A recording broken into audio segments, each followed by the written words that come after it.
নমস্কাৰ আৰম্ভ কৰিছো দিনটোৰ তাৎপৰ্য আজি ৭ জানুৱাৰী অসমীয়াৰ লেখেৰে পুহ মাহৰ ২২ তাৰিখ আজি ইটালীৰ ত্ৰিৰংগ দিৱস ১৯৭৯ চনৰ আজিৰ দিনটোতে ভিয়েটনামৰ সৈন্যই কম্বোডিয়াৰ ৰাজধানী ফনম পেনহ দখল কৰিছিল ২০১৬ চনৰ আজিৰ দিনটোতে প্ৰসিদ্ধ বনৌষধি বিশেষজ্ঞ গুণাৰাম খনিকৰৰ মৃত্যু হৈছিল ১৯৬৭ চনৰ আজিৰ দিনটোতে বলিউডৰ অভিনেতা আৰু চলচ্চিত্ৰ প্ৰযোজক ইৰফান খানৰ জন্ম হৈছিল ১৯৫০ চনৰ আজিৰ দিনটোতে বলিউডৰ প্ৰখ্যাত কৌতুক অভিনেতা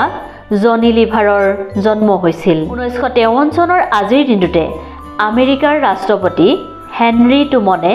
হাইড্ৰজেন বোমা নিৰ্মাণৰ কথা ঘোষণা কৰিছিল ১৯৯৯ চনৰ আজিৰ দিনটোতে মাৰ্কিন ৰাষ্ট্ৰপতি বিল ক্লিণ্টনৰ বিৰুদ্ধে মহা অভিযোগ প্ৰক্ৰিয়া চিনেটত আৰম্ভ কৰা হৈছিল ১৯৫৯ চনৰ আজিৰ দিনটোতে আমেৰিকা যুক্তৰাষ্ট্ৰই ফিডেল কাষ্ট্ৰোৰ নেতৃত্বত গঠিত নতুন কিউবা চৰকাৰলৈ স্বীকৃতি প্ৰদান কৰিছিল।